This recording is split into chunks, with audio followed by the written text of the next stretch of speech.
You see, most people think of anger as a problem that needs to be controlled, suppressed, or avoided. We treat it like an unwanted guest that barges in at the worst possible moments. During an argument, a delay, a disrespectful comment, and our instinct is to shut it out or to push it away. But anger doesn't just appear out of nowhere. It's not a random malfunction in your emotional system. It's a message. It's a mirror. And until we learn to look into that mirror honestly, we will keep reacting instead of healing.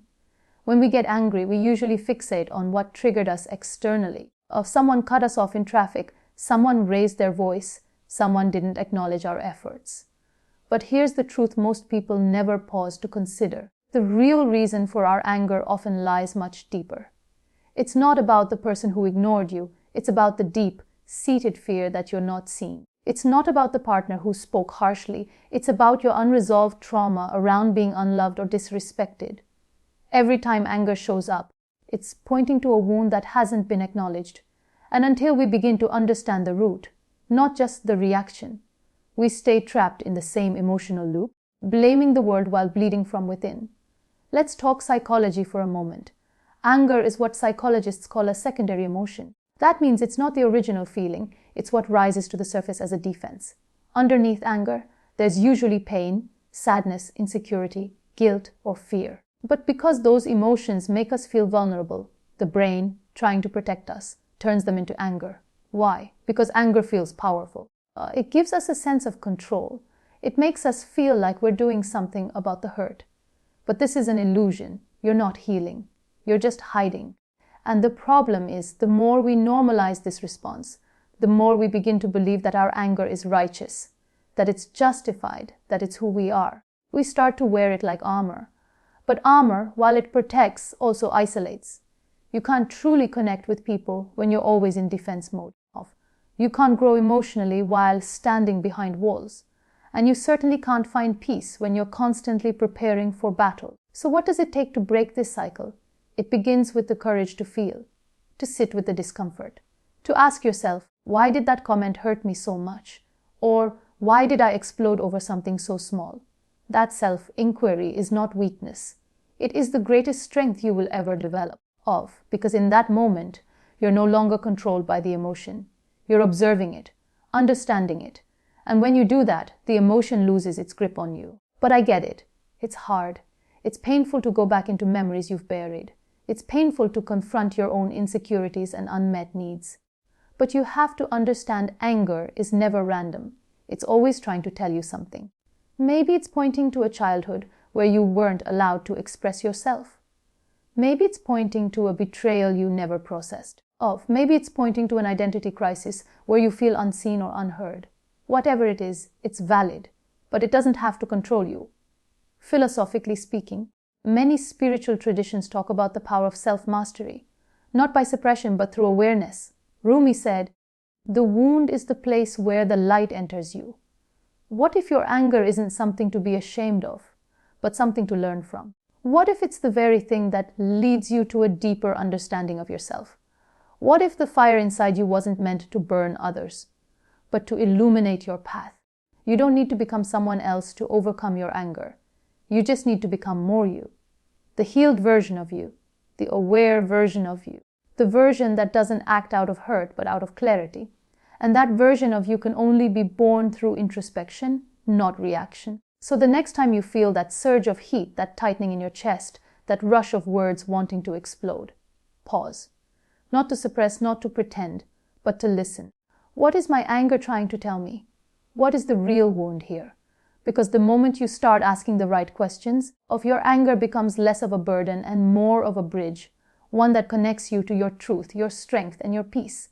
And maybe, just maybe, when you learn to understand the fire within, you'll stop setting fires around you. We like to think that we're in control of ourselves, our thoughts, our actions, our words. But the truth is, in moments of intense anger, we are often not the ones behind the wheel. Something deeper, something faster than logic takes over. And before we even realize it, we've said something we didn't mean, we've broken something that cannot be repaired, or we've walked away from something we can never replace. This is not a failure of morality. This is not a question of whether you're a good or bad person. It's a neurological reality. when anger strikes, your brain experiences what scientists call an emotional hijack. What does that mean? It means your limbic system, the part of your brain responsible for emotions and survival instincts, overrides your prefrontal cortex, which is the seat of reasoning, judgment, and rational thought.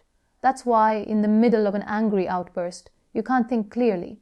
You're not evaluating consequences. You're reacting from a place of emotional urgency. It feels primal because it is. Your brain perceives a threat, even if it's just a sarcastic comment or a difference of opinion, and it floods your body with stress hormones like adrenaline and cortisol. In those moments, you are not seeking resolution, you are seeking defense or domination. And this is exactly why anger can be so destructive, not because it's always unjustified, but because it disables the very tools we need to respond with wisdom. Anger makes us fast when we need to be still. It makes us loud when we need to listen. It makes us aggressive when we need to be intentional. This is why so many people live with deep regret, not because they felt anger, but because they let that hijack state drive their decisions. You see, logic requires time. It needs space. Anger doesn't give you that luxury. It pushes you to speak now, to act now, to prove your point now. But wisdom, the kind that builds relationships, that preserves dignity, that maintains your own integrity, always begins with a pause. And that pause is not weakness, it's power. Because it means your higher self is reclaiming control from your emotional self. Philosophically, there's something beautiful about the way our minds are wired, even in this flawed mechanism. The fact that anger hijacks us shows just how protective the human psyche is. Your brain is trying to defend you from perceived harm. But the question we must ask ourselves is, are we mistaking discomfort for danger? Are we letting every disagreement, every slight, every frustration become a perceived threat? Because if we are, we will keep living in a constant state of fight or flight, never truly resting, never truly connecting. And that's where the internal work begins. It's not about never getting angry. Anger is human. Anger is sometimes necessary. But the real transformation happens when you can feel the anger and still choose your response. When you can acknowledge the fire but not let it burn down everything you've built. That's where emotional intelligence comes in. That's where you stop being reactive and start becoming responsive. And let's be honest, there is a cost to being emotionally hijacked all the time. The relationships that deteriorate, the trust that erodes, the self-respect that fades after every regretful outburst, the exhaustion of constantly being on edge. It wears you down. You might win arguments, but you lose peace. You might silence others, but you also silence your own growth. There's a better way, and it starts by recognizing the signs of emotional hijack early. The racing heart, the clenched jaw, the tunnel vision. These are your body's warning signs. They're telling you that you're not thinking clearly, that your mind has handed the microphone to your emotions. And in that moment, the most courageous thing you can do is not to speak, not to act, but to pause. Take a breath. Step away. Not forever, just long enough for your rational mind to return. Long enough for the storm to settle so that you can see clearly again. This doesn't make you passive. It makes you powerful. Because now your response is a decision, not a reaction. And there is nothing more powerful than a person who can feel deeply, yet act wisely. So the next time anger rises like a wave, don't fight it blindly and don't let it carry you away. Recognize it for what it is, your brain's alarm system, not your true voice. And remember, in the heat of the moment, you can either be right or you can be wise. Choose to be wise. Every one of us has a unique set of emotional triggers, those invisible buttons that, when pushed, awaken a reaction so intense it often surprises even ourselves. And when it comes to anger, these triggers are the ignition point. You might be sitting peacefully, having a normal conversation, and suddenly someone says something, or does something, or fails to do something. And there it is, the sharp rise in emotion, the heat, the urge to lash out, walk away, or shut down completely. It's like your whole nervous system lights up, as if someone has struck a nerve, because they have. But here's the key: that nerve was already raw, already exposed, already unresolved. And that's what most people miss. They think the problem is the other person, the one who pushed the button.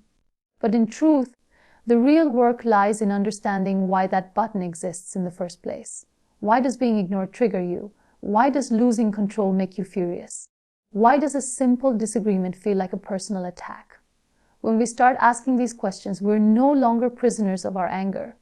We become students of it, and that shift changes everything. Psychologically, triggers are linked to earlier emotional experiences, usually unprocessed ones. They're stored in our subconscious like files, and every time something similar happens in the present, our brain retrieves that old file and floods us with the same emotional energy. That's why something small can provoke such a big reaction. It's not about now, it's about then. Maybe you grew up in a home where your voice was never heard, so today, when someone talks over you, it hits a deep nerve. Maybe you were constantly criticized, so now even gentle feedback feels like an attack. These aren't excuses. These are clues. And if you learn to follow them, you will uncover patterns that have been shaping your emotional world for years. The danger is not in having triggers. The danger is in being unaware of them. Because when you're unaware, you are reactive, you are impulsive. You let your emotions choose your response. But when you become aware, you create space between the trigger and the reaction. And in that space lies your power. Rewiring your triggers doesn't happen overnight. It takes consistent reflection and self-inquiry. Start by tracking your anger episodes. What triggered you? What did it remind you of? What belief or fear did it activate? Over time, you'll start to notice patterns. Maybe you always get angry when you feel disrespected, or when you feel out of control, or when you feel judged. These patterns are like emotional fingerprints, deeply personal, deeply revealing. And once you identify them, you can start to challenge the story behind them. You can ask yourself, is this reaction about the current moment, or is it about something older? You can begin to reframe situations, replacing automatic reactions with intentional responses. You can tell yourself, this comment doesn't define me, or their behavior doesn't need to control mine. It may sound simple, but this is how emotional maturity is built, one conscious decision at a time. It also helps to express your triggers to people you trust, not to ask them to walk on eggshells, but to give them the chance to understand you better. Transparency breeds empathy. And when others know where your emotional landmines are, they can walk with greater care. That alone can ease tension, reduce misunderstandings, and deepen relationships. From a philosophical standpoint, becoming aware of your triggers is not just a psychological tool. It's a path to self-liberation. It's the art of not letting the past control the present. It's the discipline of choosing growth over comfort. And perhaps most importantly, it's the realization that every trigger is an invitation, not to explode, but to evolve. And isn't that the ultimate goal? Not to become emotionless, but emotionally wise. Not to deny our pain, but to understand it so well that it no longer owns us. This kind of growth demands honesty. It demands courage. Because it's far easier to blame than to reflect. It's far easier to point outward than to look inward. But healing begins the moment you choose to say, this anger is trying to teach me something about myself. So the next time someone pushes one of your buttons, don't rush to react. Pause. Ask yourself, what is this really about? And listen, because that moment could be the turning point, not just in the conversation, but in your inner journey. One of the most underestimated superpowers we can develop in our lives is the ability to pause. Not forever, not to escape, but just long enough to stop the cycle of damage. You see, when anger takes hold of us, everything inside us screams for immediacy. Say something. Do something. Prove your point. Defend your pride, and it feels urgent, as if waiting even one more second would make us weak or passive or small. But the truth is, the strength is not in the eruption, it's in the delay. The pause is where the transformation happens. That small, sacred space between emotion and reaction, that is where wisdom lies. That is where your dignity, your discipline, and your integrity wait for you to catch up with yourself. Think of how many times we've said something in anger and regretted it. Not because our feelings weren't real, but because we let that first wave of emotion decide the outcome. We didn't give ourselves the space to choose the right words. We didn't give the situation a chance to cool. We acted on impulse, not insight. And we suffered for it, sometimes for a moment, sometimes for a lifetime. What we need to understand is that anger is not a problem in itself. It is a signal. It's there to alert us that something feels off. Some boundary has been crossed, some value disrespected, some pain touched. But that signal is not a command. It's an invitation to respond, not a license to explode. And the only way we can respond instead of reacting is by creating that pause, that deep breath, that stillness. Neurologically, this pause serves a real function. When we're angry, our brain shifts into survival mode. blood flow is redirected from our rational brain, the prefrontal cortex, to our emotional brain, particularly the amygdala. This is what we spoke about earlier, the emotional hijack. But here's the fascinating part: the moment you consciously pause, breathe, and slow yourself down, you start restoring blood flow to your rational brain. You literally shift from chaos to clarity. Biologically, you're not just calming down emotionally, you're regaining access to your intelligence. This is why ancient wisdom traditions, from Stoicism to Sufism to mindfulness meditation, emphasize the power of restraint, not as suppression, but as clarity. The pause is not avoidance, it's preparation. It gives you time to check in with your values, to ask, what outcome do I really want? Or will this reaction move me forward or backward? In that pause, you remember who you are beyond the emotion, because no matter how valid your anger is, you are always bigger than it. And yes, it's hard, especially when you've spent years reacting instantly, especially when you've grown up believing that silence is weakness, or that being loud is strength. But let me say this clearly, real power is silent. Real confidence doesn't need to shout, and real maturity knows when to walk away, not out of defeat, but out of awareness. You can start small. When you feel that heat rise, count to 5 before speaking.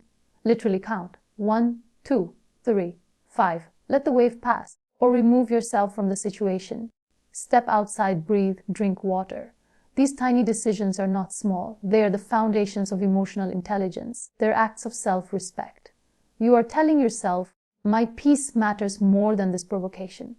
And when you begin to live like this, pausing before reacting, you'll start to see how much needless chaos you've been tolerating, how many arguments could have been avoided, how many relationships could have been preserved. You'll notice how others remain stuck in their patterns while you begin to evolve beyond yours. That's when you know the pause is working, because you are no longer driven by emotional urgency. You are anchored in self-awareness. Philosophically, the pause teaches us something profound about life. It shows us that not everything needs our reaction. Not every offense needs retaliation. Not every provocation deserves our energy. The pause returns us to a place of choice. And in that place, we reclaim something precious, our freedom. So many people walk through life enslaved by their emotions, believing that every trigger must be acted upon, that every emotion must be expressed. But that is not freedom. That is captivity disguised as dishonesty. True freedom is the ability to feel deeply, yet respond wisely. To honor your anger, but not obey it blindly. To be powerful, not because you can destroy, but because you can hold back. So the next time you feel your temper rising, remember this: you are not a slave to that emotion. You are its witness. You can let it pass without letting it rule. And in doing so, you do not become less of yourself. You become more. One of the most difficult but transformative lessons we learn on the journey of managing anger is this: the goal is not to suppress your voice, but to refine it. You're not meant to stay silent just to keep the peace. You are meant to speak, but speak with purpose, not poison. You are meant to express yourself, but in a way that heals, not harms. The difference lies in whether you are speaking to be heard or speaking to hurt. Anger, when left unchecked, becomes a weapon. And like all weapons, it doesn't just wound others, it wounds the person holding it too. In the heat of the moment, we often believe that saying something sharp, loud, or aggressive will somehow give us power, control, or respect. But in truth, it only feeds a cycle of conflict. You might silence someone, but you don't build connection. You might win an argument, but you lose intimacy. You might get the last word, but at what cost? The irony is that most of us don't want to hurt the people we love. We don't set out to destroy our relationships, or shatter trust, or instill fear in those around us. But when we let anger do the talking, our words stop being tools of connection and become tools of separation. And once words are spoken, they can't be unspoken. They leave a mark, not just in the air, but in hearts, in memories, and in the story people carry about who we are. That's why we have to start thinking about the language we use when we're angry. Not just the words, but the intention behind them. Are we speaking from a place of pain, trying to make someone else feel what we're feeling? Or are we speaking from a place of clarity, trying to resolve, to express, to build a bridge? There's a subtle but powerful shift that happens when we move from blame to responsibility in the way we communicate. Saying, "You never listen to me," puts the other person on the defensive. But saying, "I feel unheard and that's painful for me," invites empathy. The former attacks, the latter opens a door. One creates distance, the other creates space for understanding. This isn't just about being polite. It's about being emotionally intelligent. Because in conflict, how you say something often matters more than what you're actually trying to say.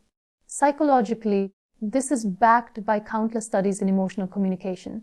People are far more likely to respond with compassion when they feel safe, not attacked. Anger expressed through accusations or sarcasm shuts down the brain's capacity to listen. It turns a dialogue into a battle. But when you communicate your feelings through vulnerability, when you speak from your own experience, instead of making judgments about someone else's intentions, you create connection, you lower the defenses. You turn the volume down just enough for clarity to rise. This doesn't mean you don't get to be firm. It doesn't mean you tolerate disrespect or injustice. But it does mean you choose your delivery with the same care you choose your message. Because your delivery determines whether your truth becomes a bridge or a barrier. And let's be honest, it takes strength to communicate this way. It's much easier to lash out, much easier to raise your voice, to interrupt, to dominate the conversation. But that's not power, that's reaction. Real power is when you can catch fire within you and use it to illuminate rather than burn. When you can articulate your anger in a way that brings clarity, not chaos. Think about it, anger is energy, and all energy can be directed. It can be destructive, or it can be transformative. It can break things, or it can build understanding. You get to decide what kind of communicator you want to be. Not just when you're calm, but especially when you're triggered. That's the real test of your growth. Philosophically, language is one of the most sacred tools we have. In many traditions, it's said that words create worlds, that through our speech we shape our reality. And if that's true, then angry words shape angry worlds, defensive, divided, and full of resentment. But conscious communication, even in moments of tension, shapes a world that allows truth and healing to exist side by side. So the next time you feel anger rising, don't silence yourself, but also don't surrender to aggression. Instead, take a moment to ask what do I want to create with my words right now? Am I trying to win, or am I trying to be understood? Because there's a vast difference between reacting and responding, and that difference can save relationships, restore peace, and redefine your sense of self. We live in a world that often glorifies outrage. Loud voices get attention. Bold reactions are mistaken for strength. And somewhere along the way, many of us started believing that to be powerful means to be forceful, to be angry, to dominate. But real strength, lasting, grounded, unshakable strength, doesn't come from rage. It comes from peace. The kind of peace that isn't passive, but deeply rooted. The kind of peace that can walk through storms without losing its center. Anger is loud. It demands attention. It creates noise. But peace is quiet. It doesn't shout, but it carries a power that silence often does, undeniable presence. And here's the paradox. While anger may give you the illusion of control, peace is what actually gives you the ability to lead, to influence, to stay balanced no matter what comes your way. We often react in anger because we feel threatened. Our ego feels attacked. Our expectations are unmet. Our boundaries feel violated. And in that moment, anger offers us a sense of protection. It makes us feel like we're doing something, that we're not weak. But what if we redefine strength altogether? What if true strength is being able to feel anger without becoming it? To acknowledge the flame, but not set the world on fire with it. You see, peace doesn't mean you don't feel. It means you don't lose yourself to what you feel. There's a kind of quiet power in people who can be deeply emotional, yet emotionally intelligent, who can stand in the middle of chaos and not be consumed by it. These are the people who understand that their peace is more valuable than any temporary satisfaction anger might offer. And this peace, it's not something that just shows up. It's cultivated. It's protected. It's earned through intentional choices and through reflection, through pausing before reacting, through understanding your own wounds, your triggers, your history.